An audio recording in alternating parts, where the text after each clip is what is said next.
Écoute, je suis très content de te recevoir sur Red Story et qui plus est de découvrir les bureaux et les locaux de Cospirit.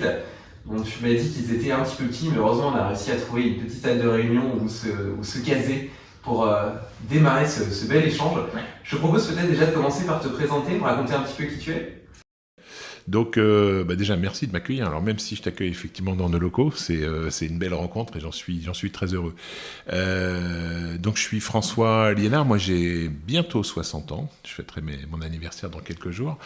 Et j'ai un parcours qui est très hétéroclite puisque j'ai été à la fois vendeur d'espace publicitaire, j'ai été patron de service marketing au sein de grandes régies. J'ai dirigé une société qui fait spécialisée dans les logiciels médias. J'ai lancé un institut d'études, quelques petites aventures start-up. Et puis, tu vois, sur la fin de mon expérience, je me suis plutôt attardé à évoluer au sein d'agences médias. Donc, j'avais rejoint le groupe Heroix il y a quelques années, puis maintenant Cospirit, parce que c'était une expérience que je connaissais peu. Voilà un petit peu le profil rappel du bonhomme. Et qu'est-ce qui t'a donné envie initialement de travailler dans la publicité? Bah, en fait, que ce soit l'envie de départ ou le parcours après, c'est plutôt une histoire de rencontre. J'ai jamais eu de plan de carrière écrit. J'aurais peut-être dû, mais en tout cas, j'en ai jamais eu. Mais j'ai plutôt fonctionné par affinité avec les gens que j'ai rencontrés, qui m'ont emmené sur des projets qui m'ont enthousiasmé. Et donc, le premier plan de départ, c'était une première rencontre pour aller travailler dans une radio qui s'appelait, puisqu'elle n'existe plus, Kiss FM. Et voilà, c'était une rencontre, c'est le point de départ. Dans la vie, il y a des hasards, des rencontres. C'est comme ça que ça se fait. Et justement, on en parlait un petit peu avant de démarrer, ça fait 40 ans que tu es dans le milieu du marketing, de la publicité, etc. Et tu as vu plein de cycles, plein de transformations, et notamment à une époque où la TV était le support maître, le support roi. Aujourd'hui, l'époque actuelle est caractérisée par la multiplicité des écosystèmes, des formats, des solutions. J'entendais une étude qui disait que chaque personne était exposée à peu près à 3000 publicités chaque jour, ce qui est colossal. On pourrait aussi dire que les concurrents aujourd'hui de Hollywood Chewing Gum, c'est plus Freedom, mais c'est Apple et Google Android. Parce que quand tu arrives aux caisses, eh ben, tu regardes plutôt ton téléphone plutôt que de regarder les petits bonbons et les petits chewing-gums, etc., qui sont en tête de gondole devant les caisses. Et donc, dans cette guerre de l'attention, où tu es tout le temps attaqué et assailli par des notifications dans tous les sens, comment est-ce que tu peux encore réussir à émerger, à faire passer ton message et montrer ta marque? Voilà. En fait, on vit une époque formidable, tu l'as très bien dit. Alors, je ne sais pas si elle est liée à l'historique de mes 40 ans d'expérience professionnelle, parce que globalement, tout s'accélère de plus en plus vite. Et même si moi, j'ai eu beaucoup de passion à regarder ce qui se passait dans ces 40 années, pour toi, par exemple, beaucoup plus jeune, ou les gens qui sont de ta génération, vous le vivez quasiment en temps réel à une vitesse totalement exponentielle. Donc, c'est d'autant plus intéressant de le vivre aujourd'hui. Et tu le résumes bien, en fait, hein, si on prend quelques chiffres clés. Quand moi je suis arrivé dans le monde professionnel à l'époque, alors prenons un tout petit peu avant, mais on était encore dans un monopole d'État où on venait juste de sortir d'un monopole d'État pour la radio. Donc on est passé de 3 radios, grosso modo, 2-3 radios, puisqu'on avait le groupe Radio France qui était le monopole. Et puis en France, tu pouvais écouter ce qu'on appelait à l'époque, on appelle toujours aujourd'hui par excroissance les radios périphériques. Elles s'appelaient périphériques parce qu'elles émettaient de la périphérie de la France, hein, RTL au Luxembourg, Europe 1 dans la Sarre et Radio Monte Carlo dans le Sud. Donc on avait un choix média, pour l'exemple de la radio, qui était restreint. En télévision, on avait 2-3 chaînes, ça dépend quel âge tu étais né, mais voilà, 2-3 chaînes. Donc, contexte média relativement restreint. Et puis c'est vrai qu'on a vu cette formidable explosion. En radio, on est passé de quelques opportunités radio à plus de 19 réseaux nationaux, sans parler des déclinaisons locales. En chaîne télé aujourd'hui, tu en as plusieurs centaines. Alors la particularité, c'est que ça s'est fait sur le principe, sur un environnement horaire qui est le même. On a toujours 24 heures par jour. Hein. Mais ce qui s'est passé surtout dernièrement avec l'arrivée du digital, c'est qu'on a vu arriver une consommation en superposition. C'est-à-dire que d'un gâteau qui se séparait avant pour des consommations médias qui ne pouvaient pas être faites simultanément, avec le digital, on s'est mis à avoir des consommations superposées. La journée média aujourd'hui, elle ne dure pas 24, elle dure 30 heures. Parce qu'il y a des moments où tu consommes plusieurs médias en même temps. Donc c'est ça qui est intéressant. Et comme tu l'as très bien dit, on est passé d'une période où on recevait quelques centaines de sollicitations publicitaires par jour. Alors c'est vrai que quand on dit ça, les gens se disent ouais, 100 c'est beaucoup, mais c'est vrai il faut compter dedans les occasions de contact radio, télévision, on se balade dans la rue, on peut voir des affiches, etc. Donc c'est déjà beaucoup. Et aujourd'hui, on en reçoit plusieurs milliers. Ne prenons que ton téléphone. Ton téléphone aujourd'hui, tu le reprends en moyenne 250 fois par jour. Alors ça semble toujours pareil, les gens me disent mais 250 c'est énorme, faites le calcul. Voilà, faites le calcul chez vous, regardez le nombre de fois où vous reprenez votre téléphone en main pour consulter, alors que ce soit un réseau social, vos mails, quoi que ce soit. Chaque prise en main, c'est une occasion de contact publicitaire. Donc oui, dans cette formidable explosion de contacts publicitaires, la question qu'on est en droit de se poser, c'est est-ce qu'on accorde la même attention à ces centaines et ces milliers de sollicitations par rapport à l'attention qu'on pouvait accorder avant à un petit peu moins de volume et d'encombrement publicitaire. Et du coup, dans les grandes tendances, tu vois, de cette année 2023, l'année dernière, j'ai fait une petite table ronde où j'ai réuni tous les anciens invités de Brand Story pour réfléchir un petit peu aux grandes tendances 2023. Et il y a un truc qui est ressorti, c'est justement cette espèce de rêve de réussir à mesurer l'attention. On voit notamment que dans des écosystèmes médias, sur des pages, parfois, tu as une pression publicitaire qui est extrêmement importante. Et donc potentiellement, tu peux, par exemple sur de la vidéo, avoir 1 ou 2 ou 3 players qui jouent de façon simultanée une publicité et qui auraient des bons KPI, tu vois, en termes de VTR, si tu regardes juste le VTR, la viewability, qui aurait été vue, mais pour autant, est-ce qu'il y avait une réelle attention consentie pour cette publicité? Pas forcément. Et donc tu as eu des initiatives, par exemple GroupM, qui a essayé de coupler le VTR, la viewability et parfois même le son on pour essayer d'avoir une mesure plus franche de l'attention. Mais elle s'est retrouvée confrontée au problème du reach. Et du coup, elle n'arrivait pas à avoir suffisamment de volume dans ce contexte. Toi, il me semble que tu as justement réfléchi beaucoup à cette problématique et que tu es arrivé à la conclusion qu'en fait, mesurer l'attention, ce n'était pas ce qui était le plus important. Ce qu'il est, c'est plutôt de calculer intelligemment le capping, la répétition publicitaire, de telle sorte à toucher le consommateur sous plusieurs contextes, de telle sorte à ce qu'au bout du compte, in fine, il mémorise la marque. Alors c'est un peu ça. On va le formuler un tout petit peu différemment. En fait, mesurer l'attention, c'est à la fois simple et compliqué. Parce qu'on n'a pas tous la même définition de ce qu'est l'attention. Le deuxième point, c'est que certains sont partis sur la mesure de l'attention avec des technologies invasives. Je pense à l'eye tracking, par exemple. L'eye tracking, ça fonctionne bien dans une structure labo. Ça fonctionne pas pour la radio, par exemple. Ça fonctionne pas dans la rue. On n'imagine pas les gens se balader avec des grosses lunettes d'eye tracking pour voir s'ils sont attentifs à l'affichage et autres. Et puis, évidemment, quand tu as une quinzaine de personnes, parce que ça coûte cher l'eye tracking, quand tu as une quinzaine de personnes qui ont ces grosses lunettes sur les yeux et à qui on demande de regarder des choses de façon un peu forcée, évidemment, tu as des effets de biais. Alors, certains vont trouver des technologies un peu moins invasives ou bon, bref, c'est pas facile. Autre exemple, quid de l'attention consciente et de l'attention inconsciente? Des fois, tu as un contact publicitaire, mais tu n'en as pas clairement conscience. L'écoute passive en voiture, par exemple, ou un contact dans l'affichage. Donc voilà, c'est un ensemble un petit peu complexe. Donc il y a eu beaucoup de démarches initiées. C'est pas récent, le fait de s'attacher un peu à ce qu'est l'attention. Donc l'idée, c'est l'attention. Tu as l'attention consciente, inconsciente, ce que je disais. C'est-à-dire que des fois, effectivement, tu as un contact avéré avec un support et donc tu as une attention construite, puis parfois c'est simplement une affiche que tu croises et elle ne rentre pas dans ton conscient, etc. Et donc effectivement quand on mesure l'attention, est-ce qu'on doit mesurer l'attention consciente ou inconsciente? Donc d'un seul coup tu fais appel à des neurosciences, tu vois, à nouveau ça devient compliqué. Et puis le dernier point, c'est de se dire, mesurer l'attention c'est bien, mais si c'est pas opérationnel, si je peux pas l'utiliser aujourd'hui pour optimiser mon achat média, en tout cas ou ma tactique média, ma stratégie média, ça sert pas à grand chose.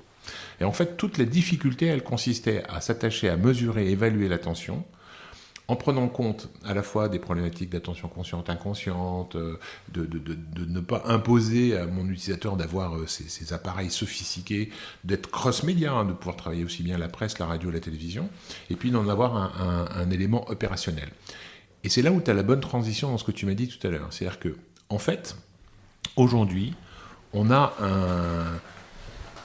une chaîne logique de compréhension et de mémorisation de la publicité que je vais te résumer le plus simplement possible. Première étape, c'est ce qu'on appelle l'occasion de contact. Alors dans le jargon des publicitaires, on traduit ça en GRP, je ne sais pas si le terme t'est familier, mais je ne sais pas si les auditeurs ont ce terme familier, mais GRP, ça veut dire Growth Rating Point, c'est des occasions de contact traduites en pénétration, en pourcentage. Rentrons pas trop dans le détail, on ne veut pas spécialement sophistiquer, mais une occasion de contact, d'ailleurs souvent, les gens font confusion, c'est-à-dire que cette occasion de contact n'a aucun critère qualitatif. J'ai une occasion d'être en contact avec le support, mais je ne sais pas si j'étais réellement attentif à ce support. Par exemple, un cas concret, je suis devant mon téléviseur, donc je suis bien devant mon téléviseur, je ne suis pas aux toilettes ni à la cuisine. Médiamétrie qui mesure l'audience de la télé va me compter comme exposé au message télé, mais si je suis en train de jouer avec mon smartphone, je ne suis pas attentif à ce qui se passe sur la télé. Donc je suis bien compté dans l'audience, mais je ne suis pas attentif. Donc tu vois, une occasion de contact ne définit pas la nature et la qualité de ce contact. Après l'occasion de contact, on a cette fameuse attention. Est-ce que je suis attentif ou pas à mon message publicitaire? Et cette attention prévaut à la mémorisation. Donc si je reprends cette chaîne complètement logique et classique, une occasion de contact ne me dit pas que j'ai contact, et c'est pour autant la monnaie d'échange sur laquelle on travaille aujourd'hui encore dans toute l'expertise média en France comme à l'étranger. L'attention, évidemment, elle va venir polariser des bons et des mauvais GRP. Un même GRP télé est attentif et un autre pas attentif ne se valent pas. Et ensuite, tu as la mémorisation. N'oublions pas là-dedans, en fait, une composante complémentaire qui est clé aussi, qui est la création, parce qu'elle intervient évidemment dans le processus d'attention et de mémorisation. Et puis, elle va s'associer aussi à une deuxième composante qui est l'émotion, et on sait que l'émotion est un catalyseur de mémorisation. Donc, en clair, occasion de contact, je vais essayer de faire le maximum de choses pour que ce contact génère un contact attentif. Maximiser l'attention, c'est évidemment le média et la création. Et puis ensuite, en rajoutant de l'émotion et un bon schéma cognitif de création, j'ai de la mémorisation. Puis tu as dit beaucoup de choses dans ta question, c'est pour ça que ma réponse est longue. C'est qu'on a aussi pas mal de travaux sur l'attention, et là-dessus, je vais essayer de te le résumer de façon la plus simple possible. L'attention nous permet de déterminer le nombre de fois où un individu doit être exposé. Alors, il y a plein d'explications possibles, mais là, je ne vais pas rentrer dans le détail, je vais prendre l'explication la plus logique, et puis je vais faire appel à ton bon sens aussi. La première fois que tu es sollicité à un message que tu ne connais pas, quelle que soit la nature de ce message, on a un réflexe défensif, c'est notre réflexe reptilien. Et je prends toujours l'analogie de dire que quand tu rentres dans un séminaire, tu connais personne, c'est la première fois, donc c'est la pause café avant le début des conférences. Donc évidemment, on se regarde comme des chiens de faïence. Si quelqu'un vient vers toi, ton premier réflexe, c'est d'avoir peur. Qu'est-ce qu'il me veut? Tu es en défensif. Pourquoi il vient vers moi? Donc, quand on est dans solliciter un message publicitaire pour la première fois, on a toujours un rôle critique. Est-ce que ça me concerne? Est-ce que c'est agressif? Est-ce que c'est pour moi? Et puis, la deuxième fois, on est un peu plus malléable. À nouveau, toujours ton séminaire, tu reviens le deuxième jour, tu n'as pas fait de rencontre autre que celle qu'a initié ton intervenant la première fois. Vers qui tu vas spontanément? Vers le mec que tu connais, pas quelqu'un que tu connaissais pas. Et la pub, c'est pareil. Je reconnais cette pub, je sais qu'elle m'a un peu interpellé la première fois, donc j'étais en mode défensif. Là, cette fois-ci, je passe un peu plus en acceptation et j'essaye de comprendre. Et puis, il va falloir un certain nombre d'occasions pour que tu aies compris la publicité, donc ton attention va monter jusqu'à un seuil où tu as tout compris. Et passé ce seuil-là, ton attention ne fera que décroître parce qu'à chaque fois que tu redécouvres cette pub, son code, ses signatures cognitives te permettent très rapidement de t'apercevoir que tu la connais, tu l'as compris, tu as accordé attention, et donc mon attention descend. Donc grosso modo, l'attention me permet de calibrer au mieux le volume d'occasions de contact, donc de répétition moyenne optimale pour garantir la mémorisation. Plus mon attention est forte dès le début, plus ma répétition est faible, et contrairement aux idées reçues, une très bonne création, elle s'use très vite. Moins mon attention est forte, plus il me faut de la répétition. Et là aussi, contrairement aux idées reçues, plus ma création est pourrie, plus elle reste pourrie d'ailleurs, mais elle peut s'étaler dans le temps. Non, mais j'avais déjà entendu une étude qui disait justement que les publicités les plus efficaces souvent étaient les moins créatives, celles que t'as pas l'impression de regarder, mais qui en réalité t'influencent presque malgré toi, parce qu'elle n'a pas éveillé un petit peu tous ces garde-fous vis-à-vis de celles que tu aurais regardées avec attention et dont tu va pouvoir mettre en place tous les mécanismes justement de protection de ton esprit critique qui vont la juger et la disséquer. Alors là, tu ouvres une autre porte. C'est-à-dire que, tout à l'heure, je te faisais référence entre l'attention consciente et inconsciente. Quand j'ai lancé mes travaux sur ce que j'ai appelé alpha, mesure de l'attention, un des premiers griefs ou interrogations que j'ai eu avec les gens avec lesquels j'ai collaboré, c'est qu'ils me disaient, mais pour mesurer l'attention, il faut tenir compte de l'attention consciente et de l'attention inconsciente. Donc là, en l'occurrence, toi, tu fais référence à une partie de cette attention inconsciente, en fait, celle qui peut t'exposer en limitant le frein conscient à des mécaniques particulières de défense ou de rejet ou quoi que ce soit. Mais sans rentrer dans ce détail-là, admettons que, par exemple, quand tu passes devant une affiche 4x3 dans la rue, ton œil va être attentif, mais parce que tu es en train de faire autre chose, tu marches, tu n'es pas toujours une signature consciente de cette exposition.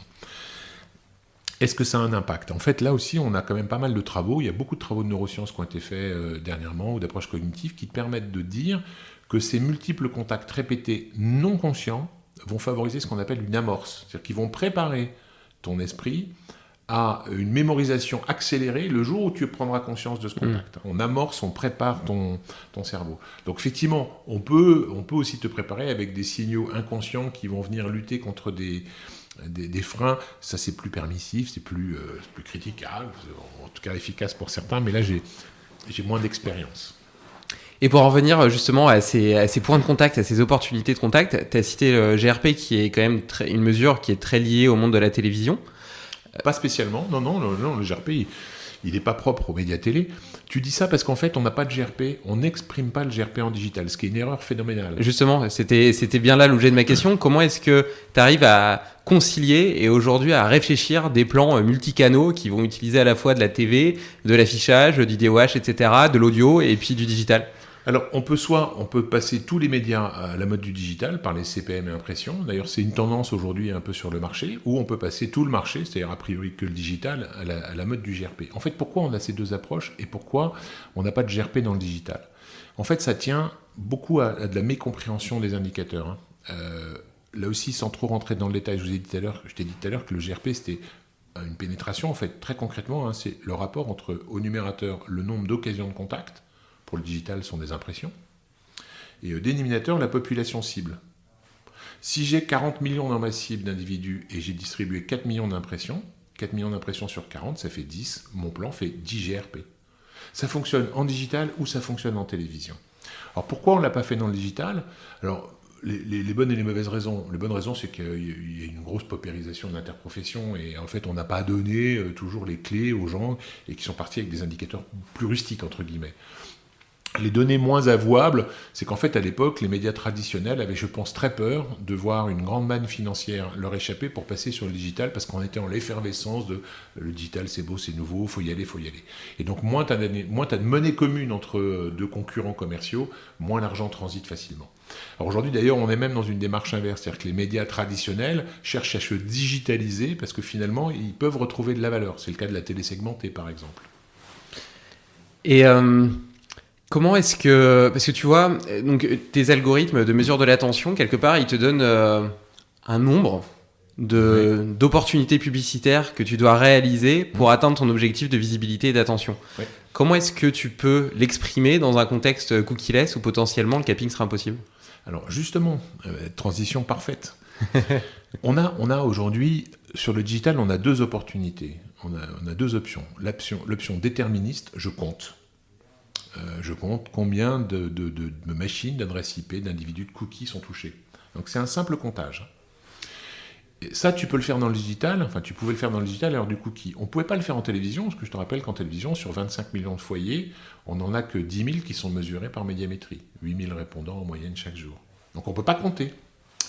L'approche des médias autres, médias offline, c'était une approche dite probabiliste. On a un échantillon, 8 000 personnes, 8 à 10, 15 000 personnes chez Médiamétrie pour la télé, 75 000 ou 126 000 pour la radio selon les vagues. Donc on interroge un échantillon et on extrapole et on joue des probabilités. Aujourd'hui, on vit une époque formidable, tout à fait spectaculaire, parce que justement, au moment où les grands acteurs GAFAM veulent protéger la donnée personnelle, en tout cas c'est ce qu'ils disent pour certains, Apple en tout cas, et qui nous disent donc en même temps plus de cookies, plus de traçage de ces données. En fait, ils nous ont orientés, ils nous ont montré la voie. La voie, c'est quoi ? Arrêtez de compter. Arrêtez de compter d'ailleurs des choux et des carottes, et arrêtez de tricher aussi avec des inventaires, parce que ça, on en parle peu. Et grosso modo, ce qu'ils ne nous disent pas, mais ce qu'on doit entendre, c'est avancer sur une voie probabiliste. Vous savez le faire avec de la télé, de la radio, de la presse, pourquoi ne pas le reproduire ? Et d'ailleurs, quand Google nous suggère des cohortes ou des topics, il ne fait ni plus ni moins qu'une approche probabiliste.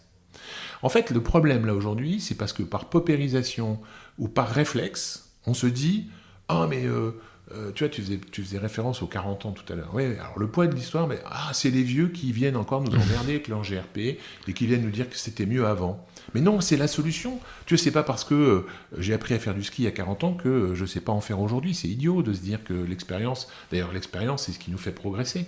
Donc en fait, aujourd'hui, sur le digital, l'approche cookie-less, la voie royale aujourd'hui, c'est une approche dite probabiliste. Et pour avoir une approche probabiliste, on fonctionne avec un GRP.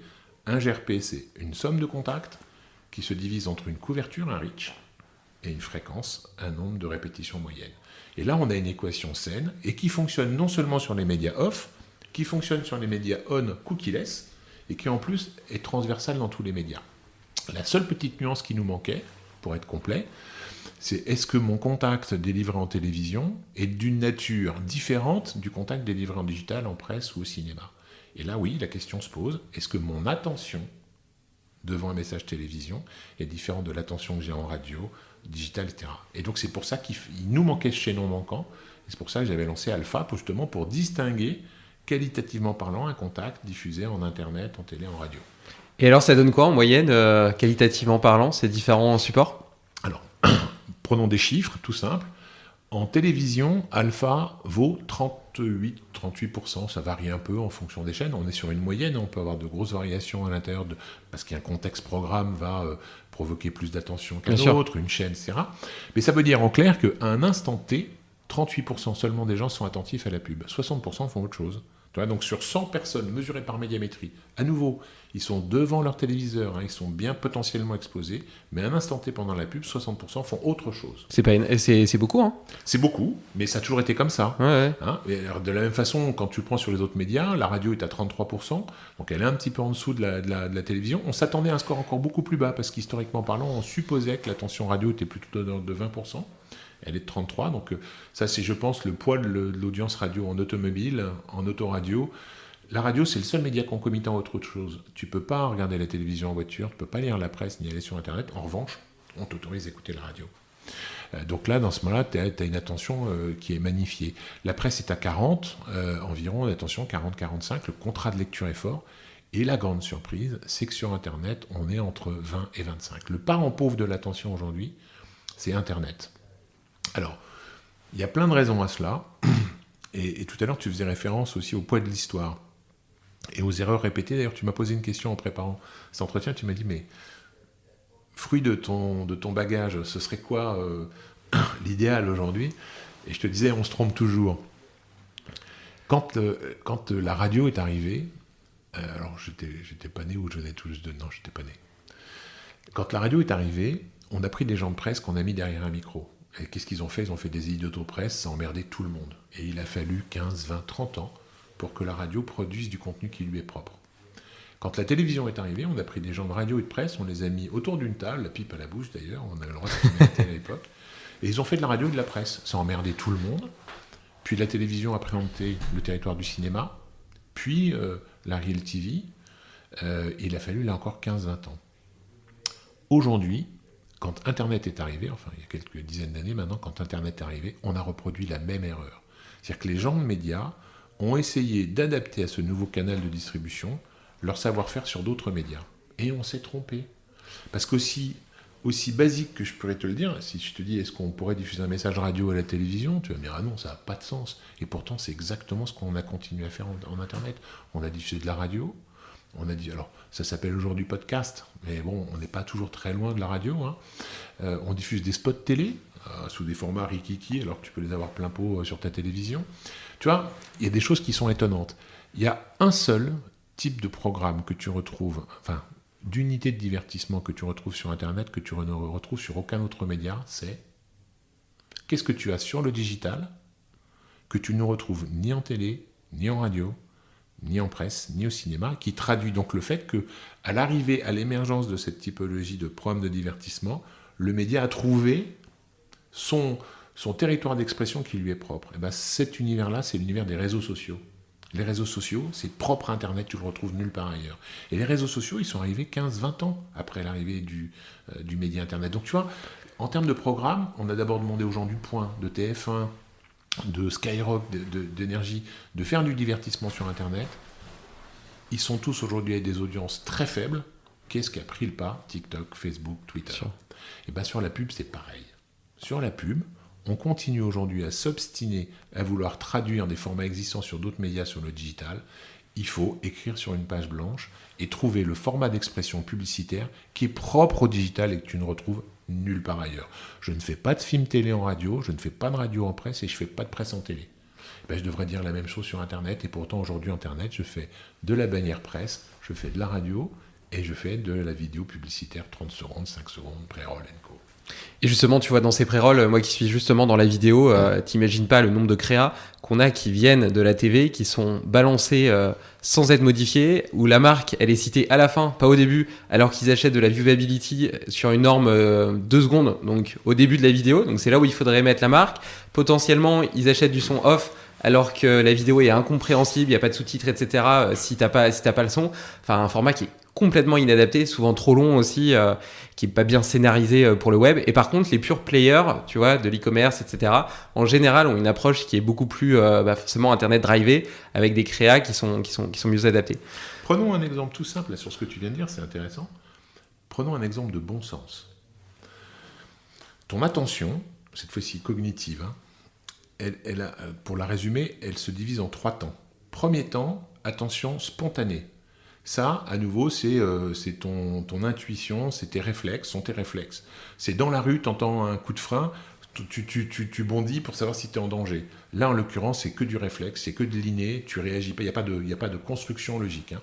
Ça dure 1 seconde. Au bout d'1 seconde, ton corps passe dans un deuxième état, enfin ton cerveau passe dans un deuxième état, ce qu'on appelle l'attention construite. Cette fois-ci, il va analyser la situation, il va regarder si potentiellement il est en danger. Le cerveau sait gérer 4, 5, 6 informations, 6 pour les plus véloces, mais 4 à 5 pour la moyenne des Français, la moyenne des hommes. On sait gérer 4 à 5 informations simultanées. Là, tu fais attention, tu es assis, tu surveilles ton micro et tu essaies d'écouter ce que je suis en train de te dire. Comme on sait gérer peu d'informations simultanées, le cerveau a une obsession, c'est traiter le plus vite possible les nouveaux flux entrants. Donc, en attention construite, il va accorder 3, 4, 5 secondes grand maximum pour analyser la situation. Et ensuite, il décidera de stocker l'information en mémoire ou pas. Enfin, si je me résume, un grand bruit de frein dans la rue, je sursaute, je tourne la tête un peu partout, 1 seconde. Ensuite, je vois la voiture arriver, je la vois se déplacer, elle freine. Il y a 2 scénarios, soit elle vient vers moi et vu sa vitesse, je peux être en danger, donc je réagis, je mémorise et j'ai une action. Ou au contraire, elle freine de l'autre côté, ça ne m'intéresse pas et demain, je m'en souviendrai même presque plus parce que ça ne m'a pas touché. 1 seconde d'attention spontanée, 5 secondes max d'attention construite. En fait, quand tu prends ce simple logique-là, tu comprends tout de suite que le skippable de YouTube est à 5 secondes.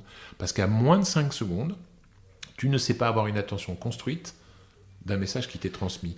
C'est la même chose, le format le plus court en télévision, c'est 5 secondes. Parce que, grosso modo, même le créatif qui essaye de faire passer une idée en moins de 5 secondes n'y arrive pas. Et autre exemple que tu as très bien cité, qui est très bon, c'est que même si on aime le scénario créatif, aujourd'hui, si tu ne distilles pas l'ADN d'une marque dans les 5 premières secondes, le gars ne comprend pas. Je commence à consommer une pub, pendant 2, 3, 4, 5, 6, 7 secondes, tu me parles de choses, et je ne sais pas comment ça s'embrique, je ne comprends pas ce que tu es en train de me dire. Au bout d'un moment, quand je te disais que le cerveau, il zappe ce dont il n'a pas besoin, puisqu'il veut garder des cases disponibles pour recevoir de nouveaux flux, et si tu n'as pas effectivement la marque ou à minima l'ADN de ce que tu as envie de dire, au bout de 6 secondes, 7 secondes, le cerveau a zappé. Et ta pub, elle peut durer 30 secondes, c'est foutu. Ça peut marcher, mais seulement au cinéma, parce que tu es captif dedans, et donc là, tu peux faire monter la tension, etc. Oui, mais pas en télévision, et en télévision, je te rappelle. Et encore moins en digital, où potentiellement, tu vas avoir scrollé, et tu vas plus être en train de regarder la publicité après 5 secondes. Et justement, tu as cité YouTube et les formats skippables. J'ai vu une stat, là, il y a pas longtemps, pour la première fois de l'histoire, la part de temps passé sur Netflix et YouTube dépasse celle de la TV traditionnelle aux États-Unis. Du coup, j'en viens un petit peu à cette nouvelle tendance qui est de proposer par Netflix la possibilité d'afficher en pré-roll. Il faisait déjà des incursions publicitaires plutôt sous forme de brand content avec des placements produits, etc., qui peut être très intéressant parce qu'il atténue justement la frontière entre publicité et contenu éditorial. Mais là, on parle vraiment de pré-roll. Qu'est-ce que tu en penses ? Est-ce que c'est un peu un feu de paille ? Est-ce que c'est un buzz ? Ou est-ce qu'il y a une réelle opportunité derrière ? En sachant que malgré tout, les audiences qui regardent Netflix, potentiellement, sont pas les mêmes que celles qui regardent la TV traditionnelle. Et que petit à petit, il y a quand même un glissement socio-démographique des audiences d'un côté vers l'autre. Discuter avec toi, c'est sympa, mais tu as en fait 4-5 questions en une à chaque fois, c'est d'une densité énorme. Et donc, effectivement, tenter de répondre à tout ça, c'est compliqué. Premier principe, dans la droite ligne de ce que je viens de dire il y a quelques minutes. Si tu adresses un individu en télévision avec un schéma mécanique d'exposition publicitaire digitale, ça ne marche pas. À nouveau, le consommateur, il a compris que la règle du pré-roll était propre à Internet. En télévision, ça fait 40 ans, 50 ans qu'on lui dit, tu arrives, tu as un programme linéaire, et de temps en temps, il y a des interruptions, elles sont d'ailleurs contingentées, elles sont limitées par décret, et tu n'as pas plus de 12 minutes de publicité par heure, et c'est codifié, hein, c'est comme ça. Et donc, même si on trouve qu'il y en a trop de pubs, les gens te disent, bon, elle est relativement bien intégrée au programme, bon, ok, je ne paye pas pour, et c'est compensé par de la pub, c'est logique. Par contre, quand tu bascules sur un concept où tu continues à regarder de la télévision en replay ou en VOD, et que là on t'impose une mécanique publicitaire digitale, mais les gens décrochent. C'est pas du tout dans le contrat de lecture. Et là aussi, on n'a pas porté à cette attention. Mais l'attention publicitaire sur du replay ou sur du pré-roll, c'est 20, voire même 15%. C'est-à-dire 2 à 3 fois inférieur à l'attention moyenne d'un spot télé. Pour prendre des proches, hein, je ne vais pas faire d'un cas particulier une généralité, mais sur ce que je vois, moi, alors, qui vient valider l'enseignement de l'étude, quand je vois aujourd'hui mes proches qui regardent sur Canal Play un programme en replay, c'est 6, 7, 8 minutes de pub en pré-roll. Hein, ma femme a compté jusqu'à 12 pubs. Qu'est-ce qu'elle fait ? Elle lance, elle va faire autre chose et elle revient après. Tu vois ? Et quand tu lui demandes, elle est vraiment électrique, elle a les poils qui se dressent sur... Et puis alors, en plus, le volume. Moi qui suis un gros consommateur de YouTube, je peux dire que parfois, c'est limite supportable. Le volume de publicité YouTube est 2 à 3 fois supérieur à celui qui est contingenté en télévision. À quand l'arrivée du législateur pour limiter la pub sur YouTube ? Ça me fait penser à Dailymotion qui te met un mid-roll sur des vidéos de 2 minutes, 10 secondes avant la fin. Ouais, bah voilà. Non, il y a trop de pubs. Et en fait, là, on joue aux apprentis sorciers parce que, un peu comme on l'a fait avec les données personnelles, on a trop tiré sur la corde et puis un jour, ça a claqué dans l'autre sens. Donc, je pense qu'aujourd'hui, tous ces acteurs-là, aujourd'hui, sont portés essentiellement par le gain financier. C'est vrai qu'on est dans l'ère du temps, l'effervescence. On mesure pas trop la performance, hein. On y va un peu, puis tu vois, il y a de la confusion entre le GRP, les CPM, etc., tout ce dont on a parlé. Hein. Dans cette confusion générale, on n'est pas très héroïste, en tout cas on a des mesures très approximatives, et on a beaucoup d'argent qui s'en va sur le digital. Je pense que globalement, on est en train un peu d'effrayer les gens, et il s'est passé derrière exactement cette expérience avec un Netflix qui nous a annoncé fin d'année dernière, ce qui se présentait comme innovation majeure, hein, un abonnement réduit moyennant un peu de publicité, et d'un seul coup une offre qui se voulait pléthorique. La réalité des courses, c'est que les consommateurs n'étaient pas du tout au rendez-vous.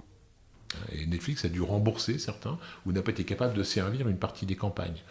Donc, on a découvert que les volumétries étaient très inférieures à ce qu'on pouvait entendre. D'ailleurs, aujourd'hui, Netflix ne communique toujours pas sur ses audiences.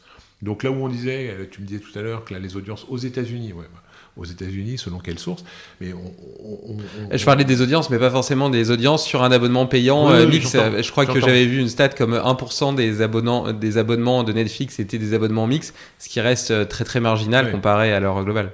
Non, je ne veux pas minimiser, ça fonctionne bien et ça redistribue un tout petit peu les cartes aujourd'hui, mais parfois on a tendance à sublimer les audiences de ces nouveaux opérateurs, et quand on passe dans une démarche concrète, d'achat justifié qui mérite un peu de certification. Là, en général, le décor est un tout petit peu plus nuancé. Voilà. En tout cas, sur Netflix, on a été un petit peu pas déçus, mais on a été un tout petit peu désappointés par des volumes qui n'étaient pas au rendez-vous, par une politique très obscure sur les volumétries, les audiences, le ciblage. Aujourd'hui, on est dans l'ère du digital, de la technologie, de la data, et les nouveaux acteurs entrants nous la coupent. C'est bizarre. Oui, là-dessus, ils ont pris comme modèle Facebook, etc., qui aussi sont un petit peu des black box d'une certaine manière. Pas d'une grosse, mais tu vois, nous, on en a parlé tout à l'heure. C'est là où je suis parfois totalement désappointé parce que on a une solution. L'approche probabiliste, c'est pas qu'elle soit vieille, etc. C'est la solution, d'une part pour être cross-média, d'autre part pour gérer au mieux les répétitions, optimiser les campagnes. Enfin, elle a que des avantages et elle l'a prouvé depuis de nombreuses années. Et elle a surtout un avantage majeur, c'est de s'affranchir des black box des opérateurs, enfin des pure players. Moi, avec une approche probabiliste, j'ai pas besoin d'audience de Facebook, j'ai pas besoin des données de Google. Je fais 100. Et d'un seul coup, on réinverse le rapport de force. C'est-à-dire qu'on n'a plus besoin d'eux. Aujourd'hui, non seulement ils sont porteurs des audiences, mais ils nous filent les plateformes d'achat. Demain, on reprend notre autonomie, on achète en probabiliste, donc c'est nous qui gardons l'analyse de la stratégie, des audiences, du ciblage. Alors certains vont dire, oui, mais en probabiliste, on n'a pas des ciblages déterministes. Non, et alors, est-ce qu'on en a vraiment besoin ? Pas sûr.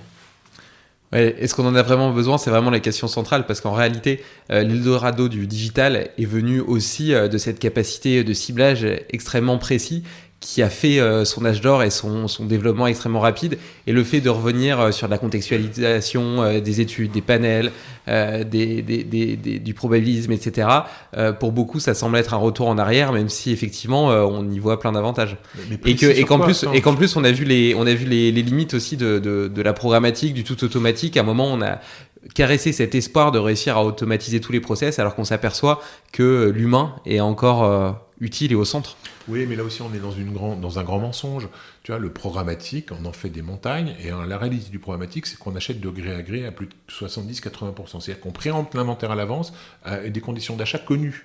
Donc c'est-à-dire qu'on se met à faire du probabiliste en fait. J'achète une couverture, une répétition, un tarif connu d'avance. Donc on n'est pas sur du programmatique. Le programmatique, rappelons-le aussi, il est né à un moment où on avait besoin d'augmenter ses recettes et on avait surtout besoin de vendre un inventaire poubelle qu'on avait du mal à agréger. On s'est mis à faire des packages, on a vendu ça en programmatique.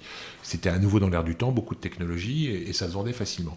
Mais quand tu dis qu'on a gagné de formidables opportunités de ciblage, j'ai envie de te dire lesquelles ?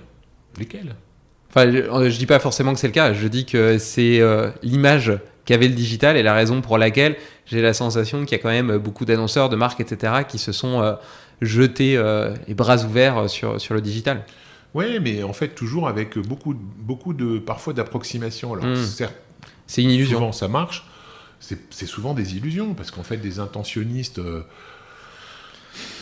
c'est parfois capillotracté pour aller les chercher. Et à nouveau, on peut retrouver ça assez facilement avec des approches probabilistes, parce que le probabilisme ne se limite pas uniquement à du sociodémo. On peut avoir des données conso, donc on peut être assez proche. Tu vois, l'opposition, c'est toujours en disant, en approche déterministe, je sais cibler un individu, une machine, une adresse IP, en fonction de sa corde de cookies que j'aurais plus d'ailleurs, admettons. Mais la réalité de notre monde, c'est pas d'être dans une culture de l'individualisme poussé à son excès. On n'est pas 66 millions d'individualistes en France. Aujourd'hui, on se retrouve dans des communautés, des groupes. Toi, aujourd'hui, tu étais passionné de l'univers du podcast. D'autres vont aimer la conquête spatiale, d'autres les automobiles. La logique des influenceurs, en fait, c'est quoi cette logique des influenceurs ? C'est de nous rappeler qu'en fait, les sociétés sont faites de micro-zones, de zones de groupes sociétaux qui partagent des intérêts communs. Les amoureux d'iPhone, les amoureux d'Android, etc. Et donc aujourd'hui, si tu es dans la poussée extrême de l'individualisme déterministe, chacun est dans son coin avec son modèle de téléphone qu'il ne partage pas avec les autres. Non. Donc grosso modo, on passe d'une période où on faisait du one for all, mais c'est pas pour aller à l'extrême opposé, faire du one-to-one, n'a pas de sens. La réalité, c'est de faire du one-to-many. C'est-à-dire s'adresser à des groupes d'individus qui partagent des intérêts communs à un instant T. Et donc, grosso modo, j'ai pas besoin de savoir si tu vas renouveler ton iPhone, parce que individuellement, sur le principe, je m'en fous. Ce que j'ai besoin de savoir, c'est de te faire participer à une exposition autour de cet univers de marque qui t'intéresse, parce qu'un jour, tu vas le racheter, peut-être pas aujourd'hui, peut-être demain, mais en tout cas, il faut que tu puisses partager cet univers de marque avec d'autres. Et une communication individualisée ne te permettra pas de la partager avec un autre. C'est-à-dire qu'à un moment donné, si je te dis, c'est cet iPhone qu'il te faut, très exactement à tel prix, etc., comment veux-tu interpeller ta voisine en lui disant, j'espère qu'il ne sera pas le même que le sien, d'ailleurs, parce que quand on va être en revenu management, on te filera un prix qui n'est pas le même. Est-ce que tu as déjà pris l'avion et posé la question à ton voisin de savoir combien il est payé son billet ? Si tu t'aperçois qu'il paie son billet 2 fois moins cher que toi, tu as le droit d'être un peu inquiet. Et c'est ce qui se passe au quotidien, enfin c'est ce qui se passait beaucoup avant. Donc c'est pareil, la communication individuelle aujourd'hui, déterministe, à mon avis, n'a pas de sens. Non, mais je suis d'accord avec toi sur le fait que c'est principalement une illusion et que au final ces intentionnistes, d'ailleurs quand ils le sont réellement, représentent des reach extrêmement faibles et que pour réussir à atteindre les reach et les objectifs d'une campagne, bien souvent on élargit tellement qu'en réalité ça n'a plus rien d'intentionniste. Et de la même façon, gérer des campagnes en mode KPI drivé, ça peut te donner l'impression de super performance. Je prendrais pour exemple AdSense, par exemple, qui à un moment mettait une petite flèche sur ses annonces textuelles, qui augmentait de façon drastique les CTR, où tu arrivais à des 7%, 10%, ce qui mathématiquement, et puis même d'un point de vue purement pragmatique et impossible, et simplement parce que les gens ils essayaient de passer à la page suivante sur des articles paginés et qu'ils cliquaient dessus en pensant que c'était le bouton pour aller à la suite, tu vois. Comme en vidéo, là, tu vois, j'ai un concurrent entre guillemets qui me disait qu'il arrivait à avoir du 6% de CTR sur mobile, Et en fait, il y arrive parce que il a sa bouton croix du petit corner qui est en bas, qui est mal designé. Et quand tu essaies de le fermer, tu miscliques sur la pub et puis du coup, tu cliques dessus. Et donc, si tu regardes que l'équipe KPI, tu as l'impression, tu as l'illusion, justement, on en revient à cette notion d'illusion, que tu as une campagne hyper performante, alors qu'en réalité, c'est juste la preuve d'un format qui a été mal designé, qui a été mal conçu et qui répond pas du tout à son objectif initial. Et comment est-ce que tu vois justement l'avenir de tout ça, de la publicité de façon générale, du marché, par tout ton bagage historique et puis ta connaissance actuelle des tendances à l'œuvre? Moi, je crois qu'on s'est un peu perdu. On s'est un peu perdu dans une publicité qui est devenue massive, mais pas massive parce qu'elle était, tu vois, je ne veux pas dire le contraire de ce que je viens de dire avant, parce qu'elle était one for many. Elle était massive parce qu'on a voulu surabonder de publicité pour générer toujours plus de profit, plus de chiffre d'affaires. Et ce chiffre d'affaires, il n'a pas été axé dans une logique de ROI, il a été axé dans une logique de vente. La régie publicitaire essaye de vendre le maximum, elle se contrefout de savoir s'il y a du ROI derrière. Elle vend. Et dans cette formidable bouffée de vouloir vendre plus, en fait, en vendant plus, on a provoqué beaucoup plus d'inventaire, on a une surabondance de l'offre, on a donc dévalorisé la qualité du contact, et donc on est tombé dans la voie de la négo. Et puis d'un seul coup, quand tu es challengé par des arrivées concurrents, le digital en tout cas, d'un seul coup, les prix s'effondrent. Aujourd'hui, en télévision, tu négocies, j'ose pas dire les chiffres, on est sur les plaquettes, on est à moins 60, mais dans la réalité des faits, on flirte rapidement avec le moins 80, voire même beaucoup plus. En presse quotidienne, tu es à moins 90. Tu vois, en radio, tu es entre moins 85 et moins 95. Donc, ça traduit bien par le côté aberrant des chiffres de négociation que depuis quelques années, on ne tient plus du tout ces négos, on est incapable de justifier l'efficience du support. Il y a un gros problème. On sera à combien dans 5 ou 10 ans? Moins 99, on se battra sur la décimale. Ça n'a pas de sens. Donc aujourd'hui, il y a une nouvelle approche qui, moi, je pense, est saine, c'est l'approche du ROI. C'est-à-dire que même si on ne doit pas demander aux médias d'assumer la responsabilité de la performance de l'opération, puisqu'il y a plein de choses, le produit, la création, il y a d'autres composantes, mais le média doit quand même prendre sa part de responsabilité dans l'efficacité. Et c'est pour ça que moi, ça m'intéresse de travailler sur Alpha, tu vois, parce que Alpha, attention, prévaut sur la mémorisation, et ça m'apporte un certain nombre de certitudes, en tout cas ça me renforce dans ma connaissance du média, pour pouvoir dire à un annonceur, à un moment donné, cette campagne, dans ce type de montage et ces stratégies, la composante média est au rendez-vous. Si ça n'a pas fonctionné, il faut chercher ailleurs. Voilà. Et je suis capable de le démontrer. Si on fait ça, on s'embarque vers une approche plus responsable des parties, et donc ça veut dire que derrière, on a une publicité plus efficace. Si elle est plus efficace, elle génère du ROI, que ce soit de la valorisation de la marque ou de la vente de produits. Si jamais je suis incapable de dire aujourd'hui à un client que si jamais il investit 1 euro, il va récupérer à minima 7 euros en marge, évidemment, il va tirer sur la négo. Puis ensuite, c'est un jeu de triche poker menteur. Hein. Si par contre, je suis sûr que quand il met 1 euro sur la table, il récupère au minimum 7 euros, voire plus. Mais pourquoi veux-tu que je négocie 7 euros ? J'ai aucune raison, tu vois. Et donc d'un seul coup, c'est quand même beaucoup plus simple. Et d'un seul coup, on rentre dans une mécanique de remontée en valeur de la publicité. N'oublions pas un élément clé. La publicité, elle a vocation d'information et idéalement divertissante. Enlève la publicité dans un magazine féminin, mais plus aucune femme te l'achète. Ça fait partie du contenu rédactionnel. Il y a un contrat de lecture et la publicité, elle est intégrée. D'ailleurs, quand tu demandes aux lectrices d'un féminin si elles trouvent que la publicité presse est bien intégrée, elles te disent que oui. Et c'est important pour elles. Il ne faut pas qu'il y ait d'ingérence éditoriale entre la pub et l'éditorial. Il y en a eu parfois un peu... parfois un petit peu compliqué. Mais non, cette publicité, et si elle est choisie, elle sera consommée. Et cette intelligence data de savoir que quand tu investis 1 euro, tu récupéreras au minimum 1 euro en marge, c'est quelque chose que tu es capable d'offrir aujourd'hui à tes clients chez Cospirit ? Oui. Même que ce soit sur des campagnes perf, mais aussi sur des campagnes awareness D'autant plus sur des campagnes awareness, parce qu'en fait aujourd'hui on a une double compétence qui consiste à la fois à avoir développé des outils data. Alors évidemment la data aujourd'hui nous aide beaucoup, mais pour tout ce qui va être mesure de la performance drive to store, drive to web, puisque là on est capable de traquer les individus entre leur exposition publicitaire et la transformation dans le funnel jusqu'à l'achat.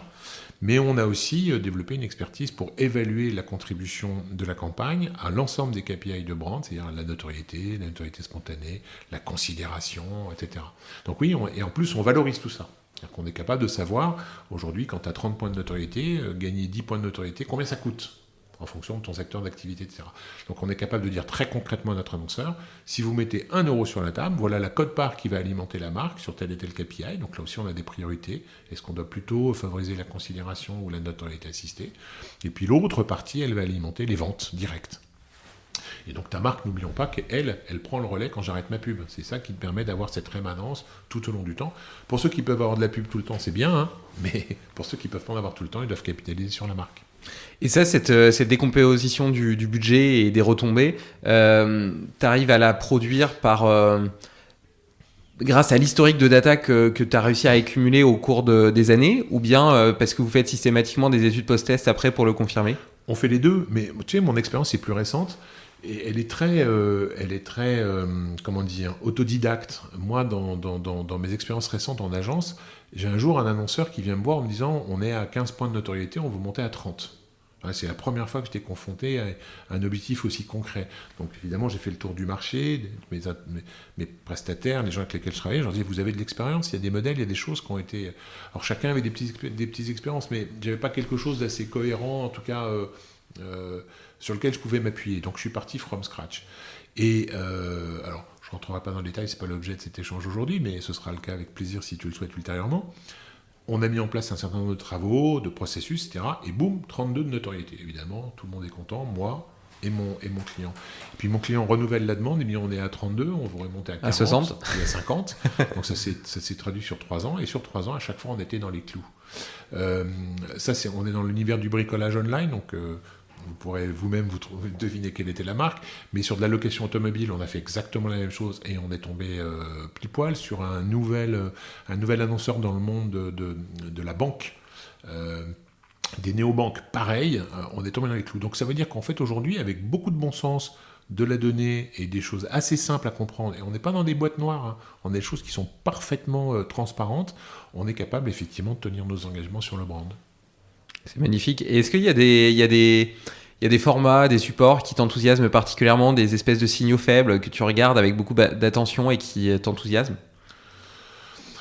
Pas certains en particulier, en fait un petit peu tous, parce que évidemment ma grande frustration aujourd'hui, c'est qu'effectivement je regarde plutôt dans le rétroviseur. Et pas tant que ça, j'ai vu sur ton téléphone tout à l'heure TikTok, alors que moi-même je l'ai pas. Non, mais ça n'a rien à voir. Non, c'est parce que évidemment il faut rester en veille sur tout ce qui se fait, mais je me dis que l'époque que vous allez vivre, elle est formidable, en tout cas en dehors d'un contexte économique peut-être un petit peu plus rugueux que celui qui était le mien, mais en tout cas sur l'univers des médias, il va se passer des choses extraordinaires.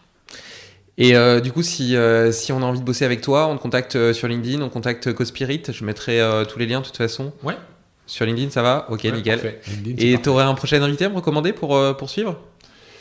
Tu sais, le sujet de l'attention, il est dans le cœur du moment. Donc si jamais, parce que moi je ne sais pas si j'étais time to market ou pas, j'avais lancé mes premiers travaux il y a maintenant un petit peu plus de 3 ans, 4 ans. Et force est de constater que là, globalement, tout le marché s'y met. Donc, il y a forcément matière à suivre et je te communiquerai tout un tas de noms qui vont te permettre de rebondir sur ces sujets-là. Sinon, il y a plein d'autres sujets qui sont intéressants, hein, qui sont les sujets de l'intelligence artificielle, etc. Et ce qui est intéressant, et peut-être qu'il y a un nom que je peux te conseiller, c'est que à la croisée des chemins entre l'expertise média très pointue et les grands enjeux de demain, notamment les enjeux du digital et de l'intelligence artificielle, il y a un bonhomme que j'aime beaucoup qui s'appelle François Charton, qui pendant longtemps d'ailleurs a été comment dire, la brique intelligence de tous les systèmes de média planning qu'on utilise encore aujourd'hui. Hein. C'est lui qui a participé à la conception de tous les outils qui permettent de piloter l'achat télé. Entre autres, il a lancé sa propre boîte il y a maintenant un peu plus de 15 ans, spécialisée dans les achats, dans l'accompagnement des achats presse et digitaux, Internet entre autres. Et aujourd'hui, il collabore aux côtés d'un grand pure player dans les réseaux sociaux, justement sur des problématiques d'intelligence artificielle. Pourquoi je te conseille ce bonhomme? Parce qu'il est à la convergence du patrimoine et de toute l'intelligence des 50 dernières années, et il est à la convergence de tout ce qui se passe demain. Donc c'est vraiment celui qui aujourd'hui met les pièces du puzzle ensemble. Magnifique, écoute, je serais ravi de le recevoir. Peut-être que tu auras la gentillesse de nous mettre en contact. Ce sera fait. D'autant plus que l'intelligence artificielle est plus que jamais à la mode en ce moment avec ChatGPT, et puis concepteurs-rédacteurs qui commencent à se dire qu'ils pourraient générer à la volée des centaines, voire des milliers de scénarios, d'annonces publicitaires, etc., à des coûts infiniment... Attention, ChatGPT n'est pas créatif. Hein. Oui, il paraît. Mais ça n'empêche que Taboola l'a ajouté dans sa plateforme pour les annonceurs, pour leur permettre de speed-tester des tas de variantes de campagne. On verra si ça fonctionne ou pas. J'ouvre pas la boîte parce qu'évidemment on repartirait pour une demi-heure d'échange minimum. Mais bon. Non, mais justement, c'est un bon teasing pour la suite. Ouais, c'est parfait. Allez, merci, je te remercie. Mais de rien, ça fut un plaisir. À bientôt.